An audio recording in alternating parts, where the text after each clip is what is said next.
What if passenger rail connected more of our cities and towns and the places we want to go?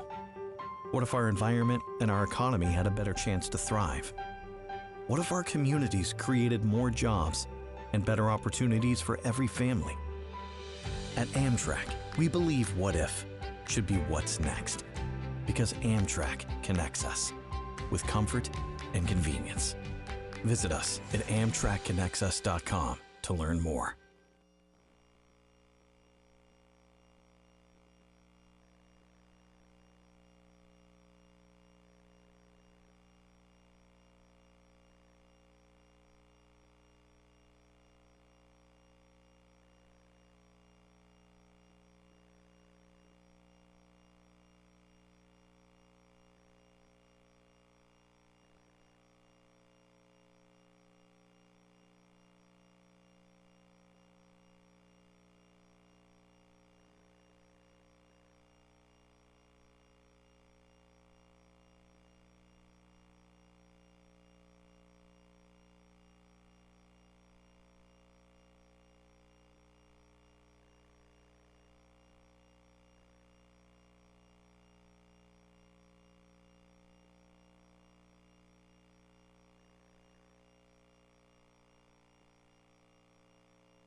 Thank you, Anya.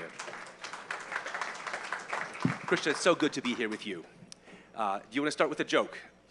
No, it was a very salty joke I told last night. Inappropriate for a deputy prime minister to share that joke in public. I'll tell you in private. We may come back to it later on. Let's start then instead with some economic news. Canada's renowned for its commitment to multilateralism. Some people say that you're a very nice country, but that may be news to people in Silicon Valley. And I want to tell us why you're moving ahead alone. Some people might say even going rogue on this digital services tax, and while the other countries are now delaying implementing it for another year. While other countries are? Yes. Yeah. Okay, so first of all, just on Canadian niceness, we actually do believe in being nice. We believe in being polite. When we have disputes, we think that they should be negotiated in a civil way. And Mike Froman is here. He and I did our rounds on softwood lumber, so I hope he can attest to that. But we also believe at the end of the day you have to stand up for the national interest. On the OECD Pillar 1, just to offer one quick precision, Matt, the one-year standstill is not being held up by Canada. It's been agreed by other countries. Well, it's been agreed at the officials level. Our concern with the Pillar 1 agreement is more than 2 years ago, when the OECD two-pillar deal was done in the first instance, Canada already had a published intention to put in place a DST. We published it in our fall economic statement in 2020. That's a budget document. That, for us, it's not like a rhetorical thing. It's not a press release. It means the government is going ahead with a policy. But then the Biden administration came into office. All of a sudden, the international tax negotiations, the two-pillar negotiations, really started to go somewhere. And it was a really optimistic moment for multilateralism. And all of a sudden, it seemed as if we could achieve this very ambitious two-pillar agreement. And as part of that, France, the UK, Italy, Austria, and subsequently also India and Turkey had their DSTs grandfathered into the deal. But the ask of Canada was that we would accept not being grandfathered, although we had a published intention to move ahead. And that was a big concession for us. We had published this intention. There was cross-party support for us to do it. But we felt at that time, for the deal to go forward, we would accept that we would delay our implementation for 2 years to Jan 1, 2024, with the hope and belief that at that point, the 2 pillars would go into force, and we would never have to put a DST in place because the whole world would be moving ahead with Pillar 1. So that's the history. As it happens, Pillar 1 hasn't progressed. And so Canada is being asked, again, having agreed to a 2-year standstill, to agree to further standstills with no fixed date at which either Pillar 1 comes into force or Canada is on a level footing with the other DST countries. And so for us, that's clearly a disadvantageous position. The one positive news I want to offer you, Matt, I was in India for the G20 finance ministers meeting at the beginning of this week, and we had very good conversations at the G7 bilaterally with Secretary Yellen about this challenging situation. And we definitely are not there yet, but I think there is goodwill on our sides. I think there is a good understanding of Canada's concerns. We have a good understanding of the U.S. concerns and needs. And I think there is a possibility of a path forward that works for everybody. But as things stand, you're going to go alone to tax, the Apples and Googles on 3% of their kind of revenue because you don't think it's being collected now fairly. And you're also alone on sort of passing this, I guess, a link tax, as Silicon Valley would call it, that you should pay publishers. Publishers would be paid for the links to stories on the site, on the platforms in Canada. And here too, you seem to be going further than Australia and other countries that are considering certain things. And publishers are both happy to have the revenue, but worried about losing traffic because now the platforms are going to basically pull out of Canada. Is there any consideration to change the approach? I know the law has passed twice in Parliament to modify this link tax. Okay, so Matt and I have worked together for 30 years as journalists. So I'm going to say something that I know will be very annoying. Like, it's so annoying when you're interviewing a politician and they say, that wasn't quite right in the question. But I do have to say, Canada's intention is in no way to go alone with the DST. In fact, today, the UK, France, Italy, Austria, India, and Turkey all have a DST in place and have been grandfathered into having a DST in place. So that's a very important aspect of this. On our legislation to ensure that Canadian news organizations are compensated for links, I'm really glad you asked about it, because as a former journalist and now a politician, it's something that I feel very strongly about, and I do commend Australia for moving first. And I think there's really our democracy at issue here. I will not say that every single press conference I attend I love. I don't love every question a journalist asks me, but I know it's shocking, Steve. But I do know we need Canadian journalists who are well paid and well resourced and who are writing about what is happening in Canada for us to have a healthy democracy, to hold decision makers to account, and to inform Canadians about what's happening in Canada. And the reality is, because of the economics of the web advertising business, Canadian newsrooms are being hollowed out. And it is happening to our national news organizations, and it is happening at a local level. And it is visibly, discernibly weakening our democracy. It's a real social and political problem. And so we have put forward legislation that I think is absolutely fair. We love, like, we're regular people. We love all the great things that the web gives us. We love search. We love using social media to connect. But I think this is not a Canadian problem. I think this is a world problem. I think collectively we need to figure out some legislative frameworks that ensure we can have healthy, well-resourced news organizations. And I think at the end of the day, the resources do have to come from the tech companies. And you could say, well, if you think this is so important for Canadian democracy, maybe the government should just pay for it. But I think there's a real challenge with news organizations deriving a great deal of their revenue from the public sector, from the government. So, you know, this is a challenging issue, but I have to say Canadians understand this, and Canadians are very, very supportive of what the government is doing here. So we're all for journalism, obviously, and I guess it sounds like you're not changing that law, that approach. Well, I do, like, look, I said Canadians are polite, but firm in defense of the national interest. Good. I really think in most issues, if you have goodwill, if both parties are able to be really clear about what their core interests are, more often than not, you can find a win-win solution.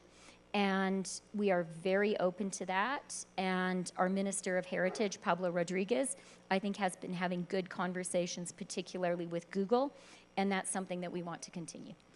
Staying on economics, my sense that on trade, that over the last 3 years, Ottawa has been, in some ways, as frustrated with, you know, Made in America Joe Biden as it had been with Make America Great Again Donald Trump. True or false?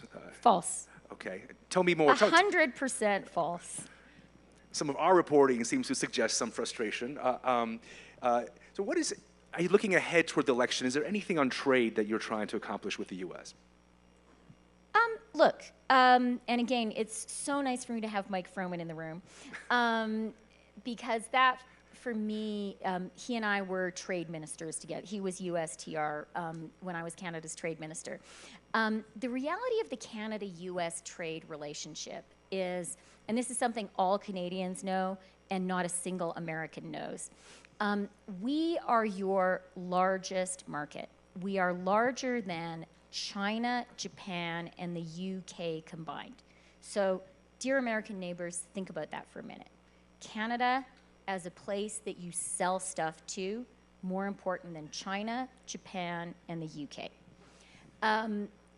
And you are overwhelmingly our largest market. And by the way, we like you. Like, if you had to have a big country next door that you have such a close trade relationship with, name me a country, you know, that you wouldn't like more than the US. And I would also say to you guys, what other country in the world would you prefer to have in that position on the chessboard other than us? So I think both of us are pretty lucky in our friends and neighbors.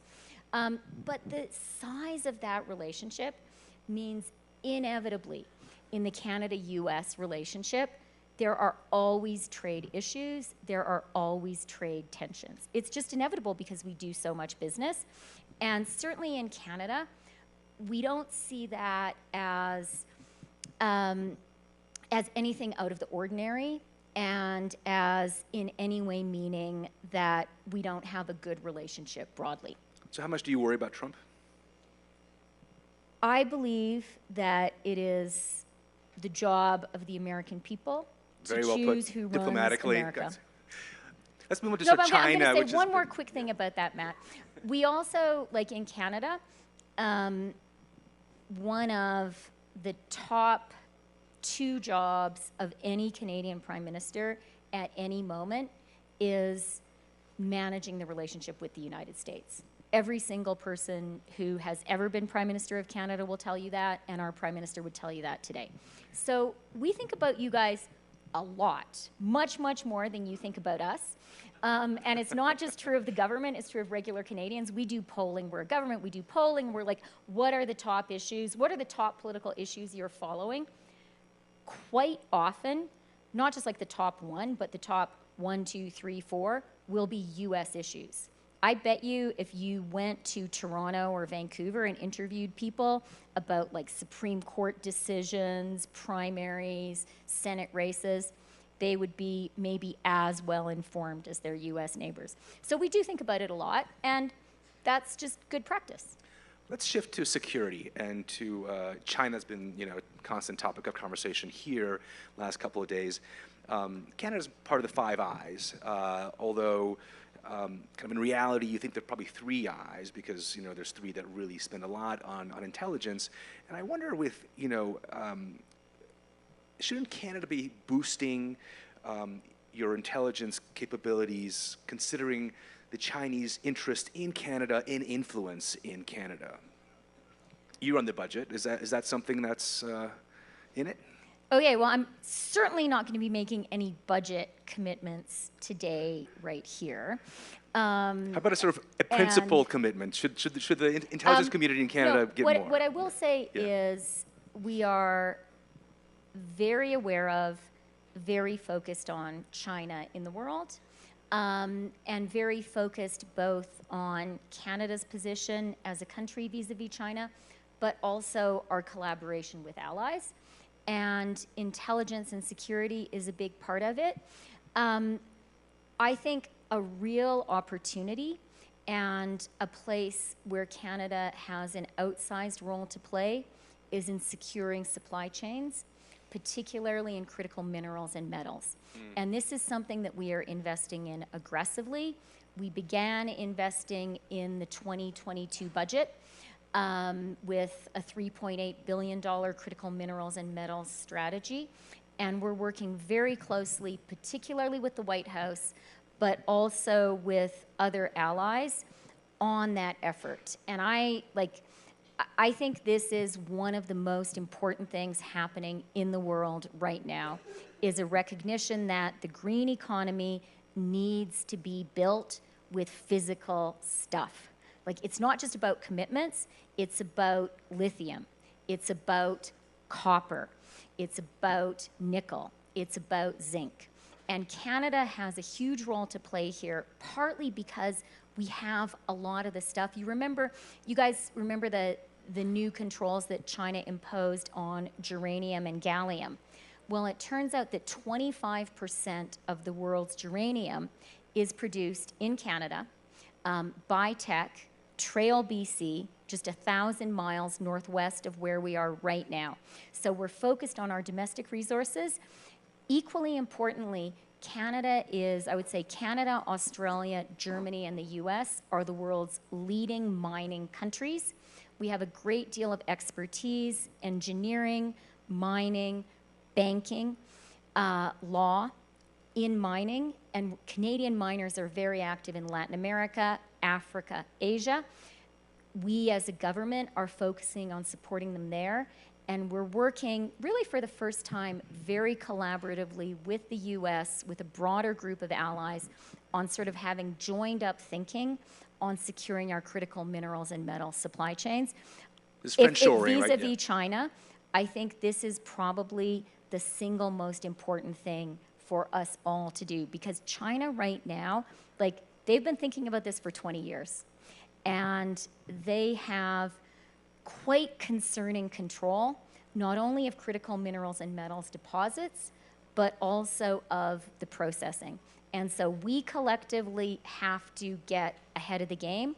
Otherwise, we risk finding ourselves in the position that Europe found itself in last winter vis-a-vis Russian natural gas.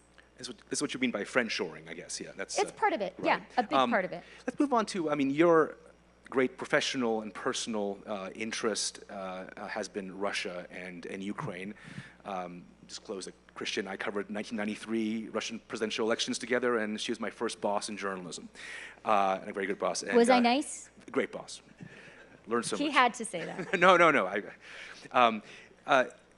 Let's start with Ukraine. Obviously, you speak Ukrainian. Your first job was in Kiev. What is your sense? Is there an adjective that comes to mind of how things are going? How do you feel things are going? If you have to put it in one word. Well, I'll tell you the word that the Ukrainians are focused on, which is peremoha, and that means victory. And they are 100% focused on it.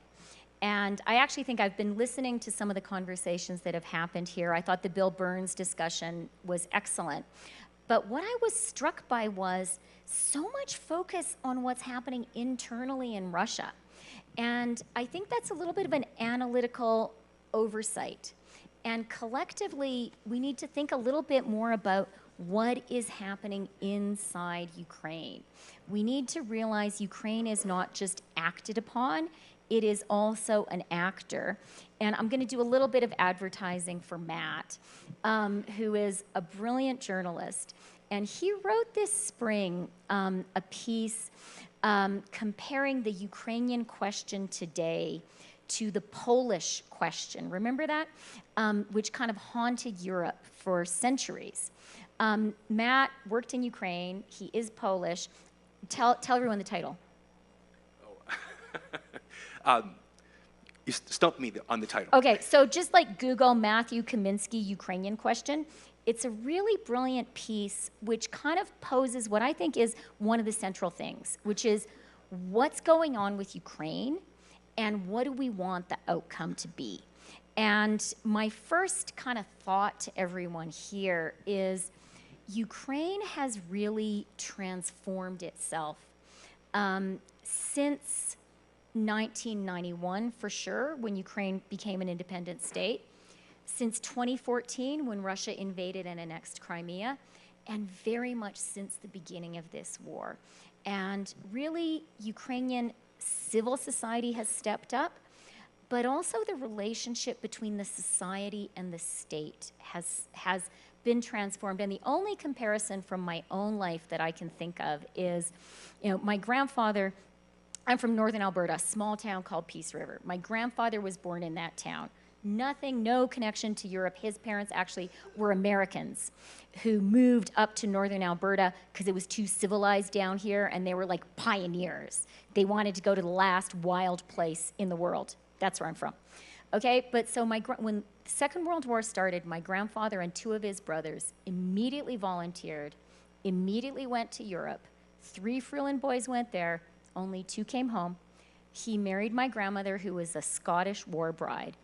And talking to them in that generation, you guys call them the greatest generation, they were like that in Canada too. And so much of who we are today was built by them. I was in Kyiv a couple of weeks ago, and I feel like they're having their greatest generation moment today. There is that same feeling, and there's no braggadocio about it. It's very like every day. It's like, we just have to do this because there's no alternative. But it's like total commitment of the society, of the state, no tolerance for the kind of corruption that was routine. And from my perspective, the single most important thing about the war between, the Russian invasion of Ukraine right now is that Ukraine now has that total society, state commitment in a democratic polity. And I don't want to seem like a naive romantic here, but I really think that a united democratic people who have decided they are not going to be conquered, I think you got to bet on those guys. And I think we're doing the right thing by betting on them. What should the West end goal be? You mentioned the word victory. What is that our interest in Ukraine, and what does it look like? I think that's a great question. I think we need to think about it more than we maybe are. I think what we need to focus on is a strategically viable Ukraine which can be economically successful. We need to be sure that the outcome of this war is not a repeat of 2014, is not a ceasefire and hostilities then resumed in, 8 years.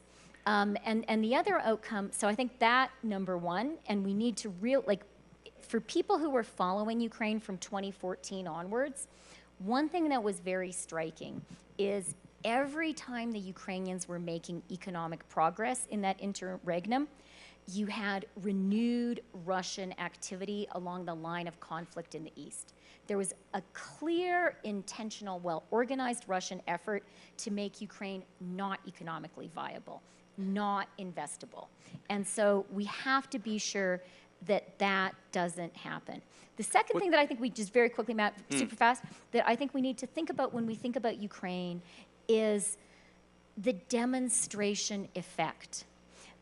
We need to realize that what is happening in Ukraine has a real impact on what countries think they can get away with in the world. And so Ukraine's success and the failure of this gross Russian violation of international law is important for the safety and security of all of us. I think Beijing is watching very, very closely. And if we support the Ukrainians enough, the consequences are going to be really, really positive for the whole world, very far from Ukraine. There's a reason that Japan has taken such a strong and laudable position in support of Ukraine. The Japanese understand this. What's our end goal for Moscow? And do you think there's a solution for Ukraine without a regime change in Moscow, as President Biden said last year in Warsaw? I think it's up to the Russians to figure out what they want to do inside Russia. I think it's our job to make clear to them that their illegal actions cannot stand. And I think it is our job to also make clear to them that they're going to have to pay for the devastating damage, not only to Ukraine, but to the world economy.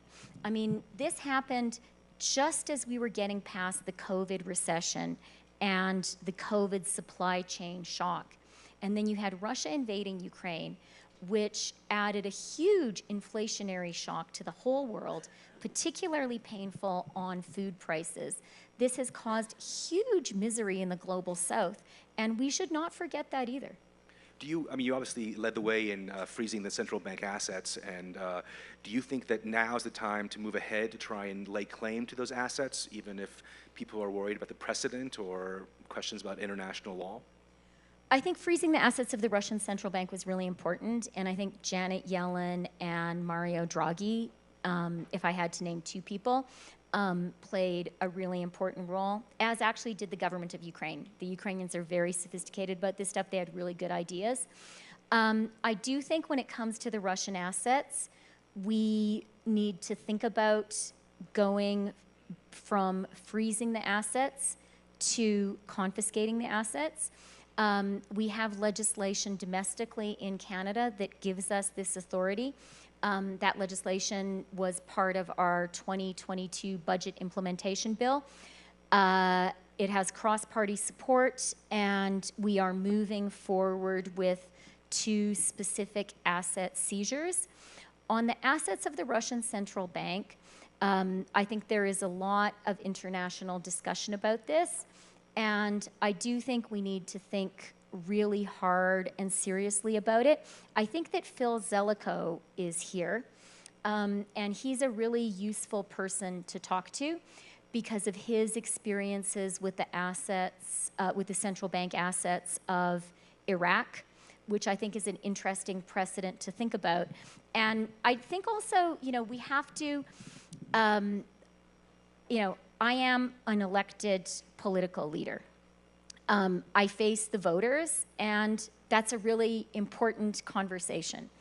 And, speaking for myself, and like a lot of Canadians, like they come up to me on the street. I normally don't have security. I'm a person very accessible to a regular Canadian person. And when I go for a run in my neighborhood, people often will stop me and they will say, "What are you doing to help Ukraine? What are you doing about Russia? You have to do more. This is really important." And, when the war ends, there's going to be a big bill to pay for the reconstruction of Ukraine. For people here who are in elected office, let's think about the conversation we're going to be having with our voters. And they are going to say to us, certainly Canadian ones are going to say, I'm prepared to help Ukraine, I believe in it, but I think there are hundreds of billions of dollars of Russian assets that currently are frozen, and isn't it just for some of those assets to be used to rebuild Ukraine? And what is the, you mentioned your hopes for Ukraine. Do you have one, what is your biggest fear for Ukraine right now?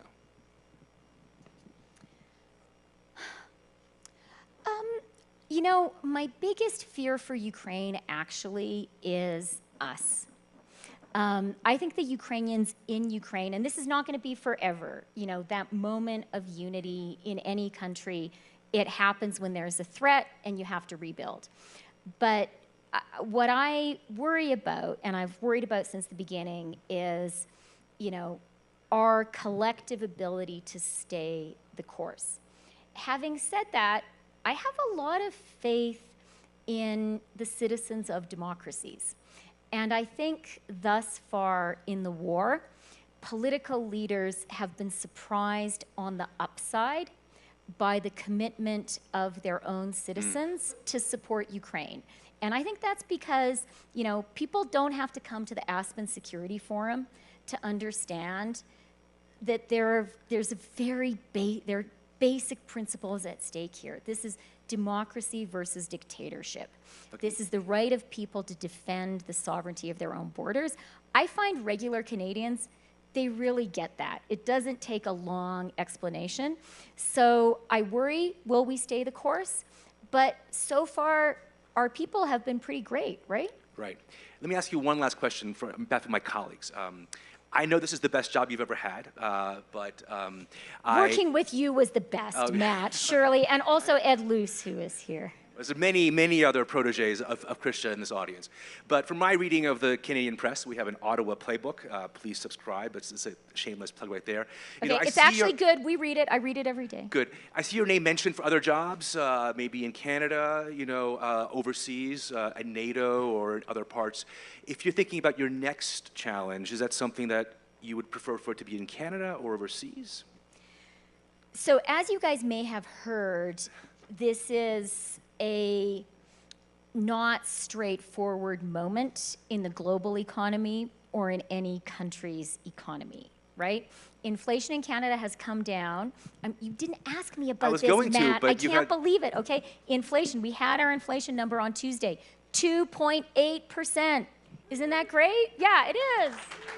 Yeah. Okay, we are now within the Bank of Canada's target range. This is huge. It's come down from 8.1% last June. But getting past the COVID recession, all the challenges of COVID, that is huge. Building a green economy is huge. For us, we are a very pro-immigration country. We have an immigration target of 500,000 new Canadians every year. But that means we have to build a lot of houses for all those new Canadians. So we have some big challenges before us, and my view is Canadians deserve a finance minister and a deputy prime minister who is very focused on their challenges and on advocating for them and on telling their story to our American friends. Et merci beaucoup pour votre attention, merci beaucoup pour votre amitié. Ça me fait un tellement grand plaisir d'être avec vous aujourd'hui. Dużo dziękuję. Okay. Thank you, Chrystia. Thanks very much. And we're now going to be having President Zelenskyy join us by video from Kiev. Thank you. Thanks.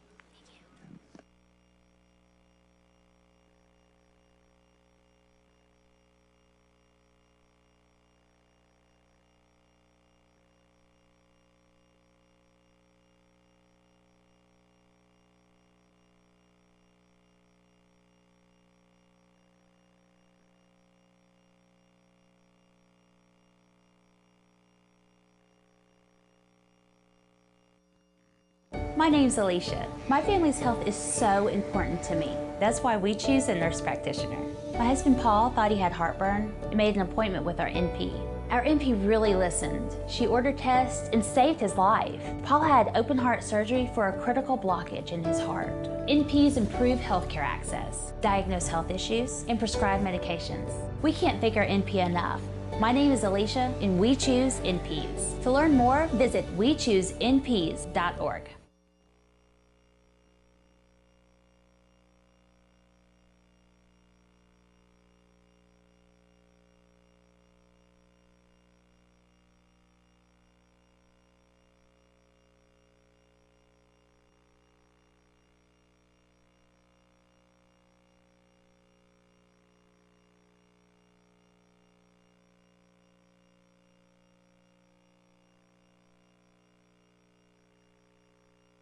Ladies and gentlemen, obviously this is one of those rare cases where the cliche is true.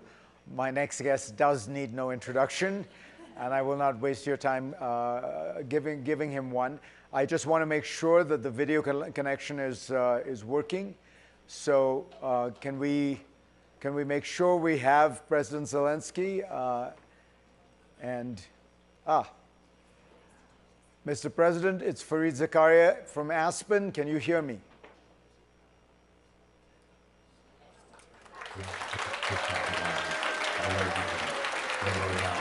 Yeah. Good afternoon, Fareed. Good afternoon, dear audience. Thank you for the invitation. Thank you so much for doing this, Mr. President. We know you have many, many things to deal with, and we appreciate your taking time out of your schedule. We've known each other for a while, and so I